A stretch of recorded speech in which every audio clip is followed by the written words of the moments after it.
बेहद स्वागत है जी सभी स्टूडेंट्स का एक बार फिर हमारे साथ Veena Goyal ma'am navigator immigration overseas private limited से हमारे साथ मौजूद हैं और आज बात करेंगे ऑस्ट्रेलिया के जनवरी इनटेक की। नवंबर इनटेक बहुत कम स्टूडेंट्स के लिए बचा है जिनके सारे डॉक्यूमेंट्स या फंड्स रेडी हैं, लेकिन जनवरी इनटेक के लिए भी बहुत सारे अच्छे कोर्सेज भी अवेलेबल हैं और बहुत सारी अच्छी यूनिवर्सिटीज़ भी ओपन हैं। तो जनवरी इनटेक में इस वक्त स्टूडेंट्स के लिए कैसे कैसे प्रोफाइल के लिए स्कोप है और किन प्रोफाइल्स को जनवरी इनटेक में ज़्यादा अच्छे तरीके से वीज़ा मिलने की उम्मीद है, ये तमाम पॉइंट्स आज हम डिस्कस करेंगे। वीना मैम आपका स्वागत है जी। नमस्कार। Thank you so much. Veena ma'am, January intake आपकी नज़र में अभी कैसा रहने वाला है और किस तरह के प्रोफाइल हैं वो होपफुल हो जाएं वीज़ा के लिए? डल्ला साहब, ऐसा है कि जो जैन इनटेक है बहुत ही ज़्यादा बच्चा जाने वाला है, क्योंकि वीज़ा सक्सेस रेट 96-97% रहने वाला है। ऑलरेडी सबको पता है कि फ़िल्टर्स लग चुके हैं, बहुत ज़्यादा फ़िल्टर लग चुके हैं कि कैसा बच्चा चाहिए। उसके बाद अब यूनिवर्सिटियों पे भी फ़िल्टर लग गए हैं कि इससे ज़्यादा बच्चा नहीं ले सकते। हर यूनिवर्सिटी को, हर प्राइवेट कॉलेज को, हर टेफ इंस्टीट्यूट को कोटा आज तक पूरा मिल चुका है।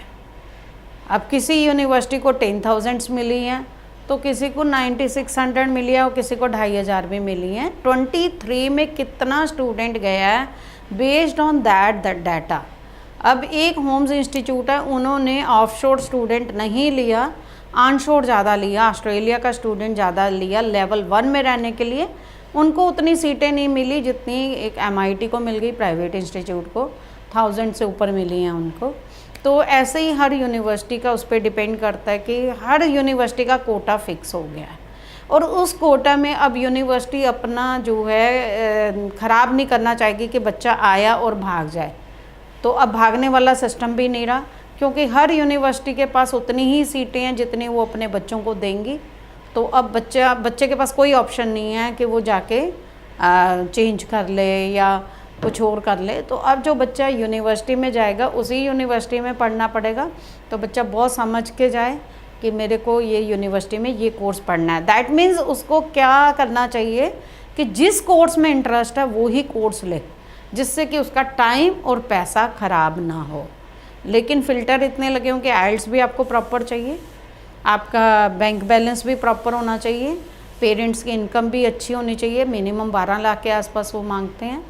अगर आपका ये सारे फैक्टर्स पूरे हो रहे हैं, एकेडमिक रिकॉर्ड अच्छा है, तो यूनिवर्सिटी आपको एडमिशन देगी और यूनिवर्सिटी एडमिशन देगी और वीज़ा भी आपका आना ही, अगर यूनिवर्सिटी ने अपने फ़िल्टर पे आपको मतलब अपनी कसौटी पे पूरा कर लिया।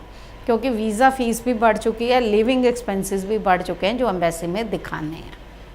तो हम क्या ये मान के चले कि अगर यूनिवर्सिटी आपके डॉक्यूमेंट से सेटिस्फाइड है और अगर यूनिवर्सिटी की तरफ से आपने सारी फॉर्मेलिटीज़ क्लियर कर ली तो वीज़ा मिलने के चांसेस ज़्यादा रहेंगे? बहुत ज़्यादा रहेंगे, क्योंकि हर यूनिवर्सिटी का किसी को 10,000 मिली है तो किसी को 5,000 सीट मिली है, किसी को 2,500 मिली है। तो हर यूनिवर्सिटी की सीटें डिस्ट्रीब्यूट हो गई हैं। अब उससे ज़्यादा वो COE इशू नहीं कर सकते। दैट मीन्स कि अगर उतनी ही COE हैं जितना उन्होंने वीज़ा देना है, तो नेचुरल है कि यूनिवर्सिटी ने बच्चा फ़िल्टर करके लिया है। पहले कोई भी प्राइवेट कॉलेज, चलो अगर यूनिवर्सिटी ने एडमिशन नहीं दी तो कॉलेज उठा लेता था या प्राइवेट यूनिवर्सिटी उठा लेती थी। अब सबके पास एक कोटा, उससे ज़्यादा वो उठा नहीं सकते और अपनी सीट कोई भी ख़राब करना जो है वो अफोर्ड नहीं कर पाएगा।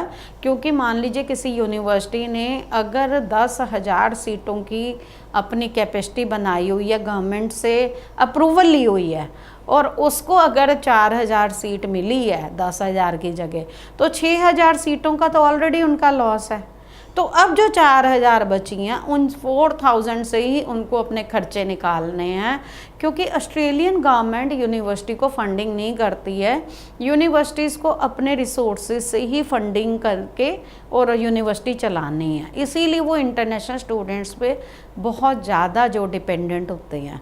अब जो यूनिवर्सिटियों के पास अगर कोटा कम आया है और उतना बच्चा अगर उनका मान लीजिए 4,000 है और ऑल ओवर वर्ल्ड देनी है, खाली इंडिया को तो देनी नहीं है, उन 4000 में मान लीजिए उनकी अगर 400 सीट खराब हो गई, वीज़ा रिफ्यूज़ हो गया, तो उनको बहुत नुकसान होने वाला, उतना वो अफोर्ड नहीं कर सकते। इनका सीधा जो कैलकुलेशन हुआ है कि वीज़ा आना चाहिए, बच्चा पढ़ना चाहिए, तब ही वो अपनी यूनिवर्सिटी चला पाएंगे। ऑल्दो गवर्नमेंट यूनिवर्सिटीज़ हैं, लेकिन कुछ साल पहले गवर्नमेंट ने जो है इनकी फंडिंग बंद कर दी थी।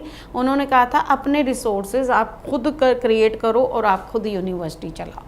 तो इसलिए इनको गवर्नमेंट यूनिवर्सिटीज़ को बच्चों पे, इंटरनेशनल स्टूडेंट्स पे ज़्यादा डिपेंडेंट रहना पड़ता है। क्वालिटी ऑफ स्टूडेंट अच्छी लेंगे, और क्वालिटी ऑफ स्टूडेंट में आप कह लो जिन स्टेम कोर्सेज़ की, बिज़नेस के अच्छे कोर्सेज़ की बहुत ज़्यादा डिमांड रहेगी, क्योंकि ऑल ओवर ऑस्ट्रेलिया वैसे बच्चों की डिमांड ज़्यादा, और वो बच्चा फोकस्ड है, वो पढ़ने जाता है, वो मिसयूज़ नहीं करता पाथवे को।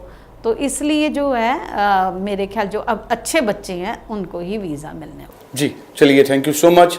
सो नेविगेटर्स का स्क्रीन पे नंबर है, आप इंडिया के किसी भी हिस्से से ऑनलाइन फ़ोन करके भी वीना मैम से बात कर सकते हैं, जूम मीटिंग बुक कर सकते हैं और जनवरी इनटेक के लिए अप्लाई कर सकते हैं। Thank you so much. Thank you.